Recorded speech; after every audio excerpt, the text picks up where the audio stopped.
conversar agora com o advogado, procurador do Estado de Sergipe, pós-graduado em Direito Constitucional e Processual Civil pela Universidade Federal de Sergipe, orientado pelo nosso querido amigo ministro Carlos Aires Brito. Estou falando de Pedro Dias, pernambucano, mas sergipano já de coração. Ele também é professor da Escola Superior da Advocacia da OAB de Sergipe, da Escola Superior do Ministério Público de Sergipe e da Escola Superior da Associação de Procuradores do nosso estado e também da FANESE. Pedro concluiu este ano uma extensão em Direito Americano pela Universidade George Washington, nos Estados Unidos, e é um dos mais preparados e estudiosos procuradores de Sergipe. A gente vai conversar com ele agora, saber como vem realizando o seu trabalho ao lado daquele time nota 10 da Procuradoria-Geral de Sergipe, que tem no comando o Procurador-Geral, nosso querido amigo também, Márcio Leite de Rezende. Pedro, ali recebê-lo, a gente falar de um tema que eu acho que interessa a todo mundo. A gente sabe que recentemente o senhor, foi o procurador responsável pela anulação da condenação do Estado de Sergipe ter que pagar 50 milhões de indenização. Gente, negócio que a gente nem acredita, que foi registrado pelo jornal Hoje, da Rede Globo Nacional, onde duas senhoras diziam que eram donas de uma grande área de mais de 200 mil hectares nos municípios de Canindé de São Francisco e Poço Redondo. Às vezes são essas notícias que Sergipe começa a ser notado nacionalmente. Como foi reverter um quadro como este? Em primeiro lugar, muito obrigado pelas palavras, obrigado pelo convite de estar aqui. Na verdade, foi o seguinte, o que é que aconteceu? Essas duas senhoras alegaram que o pai delas, em 1937, adquiriu uma área que corresponderia a 200 mil hectares. Né? Na verdade, eram praticamente dois municípios inteiros, o Canindé de São Francisco e Poço Redondo. E essas duas senhoras juntaram um título, um documento, que dizia que ele adquiriu um lote, dessa área. E essa ação foi movida, primeiramente, já faz um tempo, desde 1995, se não me engano, 95 ou 97, rolou esse tempo todo, e elas perderam em primeiro grau e ganharam no Tribunal de Justiça para que esse dano viesse a ser liquidado posteriormente. E eu peguei o processo exatamente nessa fase da liquidação. E quando a gente foi ver os documentos que estavam no processo, na verdade, a escritura que o pai delas tinha dizia que elas eram proprietárias apenas de um lote, que o pai delas adquiriu um lote. E tinha uma certidão no processo do cartório de registro de imóveis da região, dizendo que foram vendidos centenas de lotes naquela área.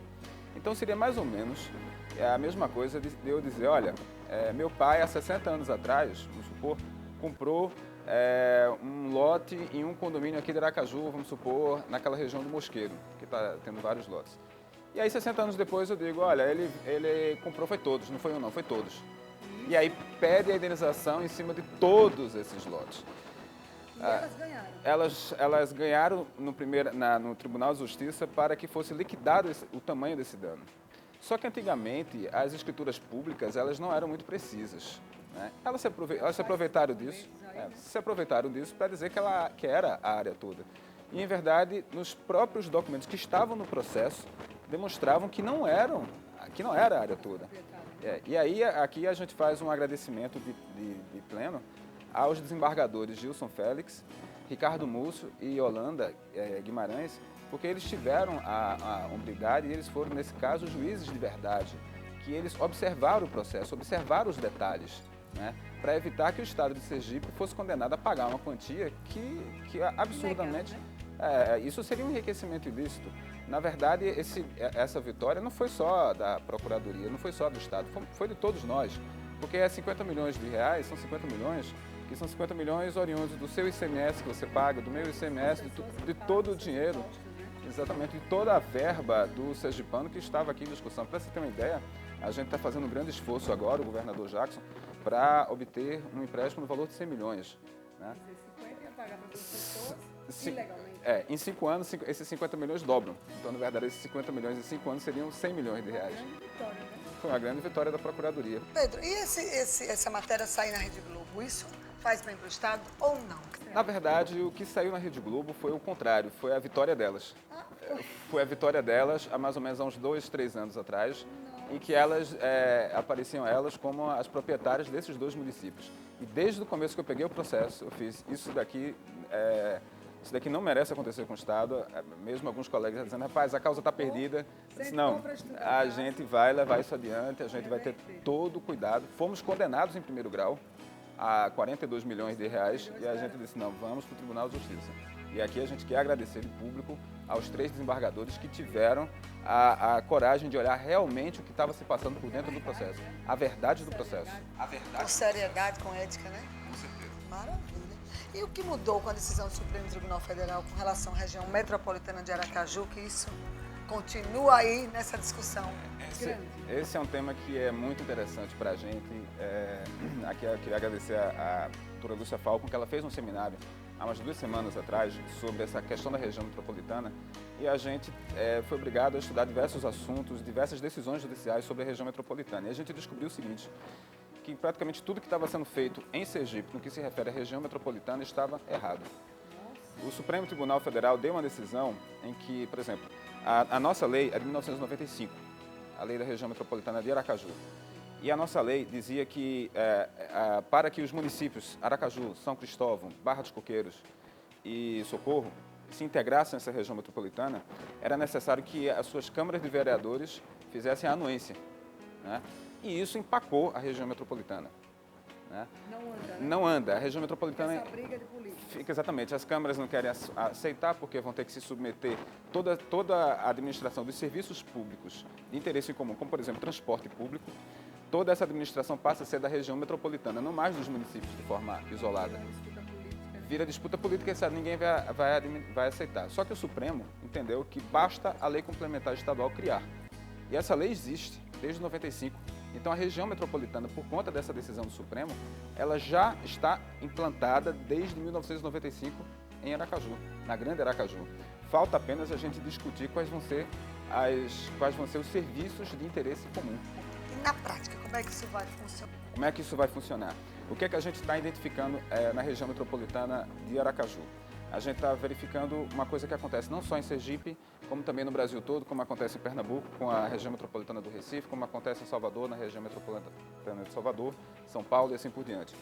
Está faltando um planejamento para as expansões, né? O que é que acontece hoje? As construtoras, elas compram os terrenos na periferia, que são os mais baratos, e com esses terrenos, elas começam a adensar as periferias de Aracaju, né? E hoje, essa situação está tão grave que elas estão saindo até dessa periferia de Aracaju, estão começando a entrar em São Cristóvão, em Socorro. Barra dos Coqueiros agora está virando praticamente uma cidade muito ligada a Aracaju. E o que é que isso acarreta? Você tem vários empreendimentos feitos pelas construtoras nas periferias, em que entrega, 1.000 pessoas passam a morar ali e elas não têm acesso a praticamente serviço público nenhum. Da capital. Da capital, de Aracaju. Os moradores da capital. Exato. E eles terminam sendo colocados à margem dos serviços públicos relevantes, e aqui eu destaco o transporte público. Porque uma cidade sem um transporte público planejado, ela não funciona. As nossas vias de acesso, elas são equivalentes às artérias do nosso corpo. Se a cidade congestiona, o nosso corpo impede a circulação. Então, o que é que a gente está objetivando? Com essa nova revisão da nossa lei complementar, a gente traçar metas para que toda vez que uma construtora, por exemplo, venha fazer determinadas construções em regiões mais afastadas da cidade, que essas construções sejam autorizadas por um comitê de serviços públicos, destacando-se a parte do transporte, para que essa população não fique desassistida no futuro. A partir deste ano já? Nosso objetivo é, assim que essa legislação chegar, ela está em vias de chegar à Procuradoria-Geral do Estado, a gente já teve reunião com alguns urbanistas para que a gente possa fazer, para que isso funcione, para que isso a região metropolitana ela possa ser organizada e planejada. Eu acho que esse tema dava uns 2 blocos, viu, gente? Eu vou ter que convidar o procurador Pedro Dias para voltar aqui para a gente falar sobre isso, porque é um tema que interessa a todo mundo.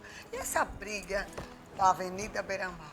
Sei que não é da alçada da Procuradoria-Geral do Estado, mas tem incomodado muito o cidadão, né, Pedro? Você, como procurador, como avalia isso? Na verdade, o que é que eu conheço desse fato, né? Eu sei que existiu um laudo no começo desse ano de um engenheiro afirmando que ali tinha algumas rachaduras na região daquela curva da Beira-Mar, mas que essas rachaduras você precisava fazer uma obra apenas para corrigi-la, mas que ela não afetaria a segurança do transporte daquela região. E aí o engenheiro, nesse laudo, ele disse que apenas por uma questão de segurança, os carros de som do Pré-Caju não devem passar por ali. Parou e ninguém anda mais. E aí, com base nisso, interpretou-se que os carros pesados, como caminhões, também não deveriam trafegar. Quando o Ministério Público entrou com essa ação contra o município de Aracaju, para que ele interditasse, era para interditar com relação aos veículos pesados. E aí a juíza decidiu interditar para todos os veículos. Eu conversei aqui com o Procurador do Estado, Pedro Dias, tem feito um trabalho relevante, né, nesse cargo que ele ocupa, com brilhantismo, com muita competência, com muita credibilidade, e que a gente queria conversar muito mais sobre essa atuação da Procuradoria-Geral do Estado em defesa das coisas do Estado. Mas a gente tem horário, aqui tem tempo, eu queria que você deixasse uma mensagem aqui, olhando para a nossa câmera, sobre esse trabalho que você vem realizando com tanta competência como Procurador do Estado. Primeiramente, assim, nós temos várias atribuições lá, não são apenas essa parte de economia e horário. A gente tem, por exemplo, só em 2 meses, 3 meses, a gente já conseguiu fazer uma economia de cerca de 105 milhões. Esse processo foi um dos que a gente conseguiu fazer uma economia para o Estado. Mas a gente também não é só a parte de economia para o erário. O trabalho da Procuradoria também tem a ver com relação ao investimento, com relação ao crescimento da cidade. E, com certeza, esse é um trabalho que está evoluindo, né? Nós temos novos colegas que entraram em 2005 que também estão dando conta do recado. Então, muita coisa nova vai vir aí, muitas notícias novas de interesse social. Obrigada pela presença e boa sorte aí nessa grande luta de todos que fazem a Procuradoria-Geral do Sergipe. Obrigada. No próximo bloco a gente volta com mais notícias e boas informações aqui na nossa sala de visitas. Até já.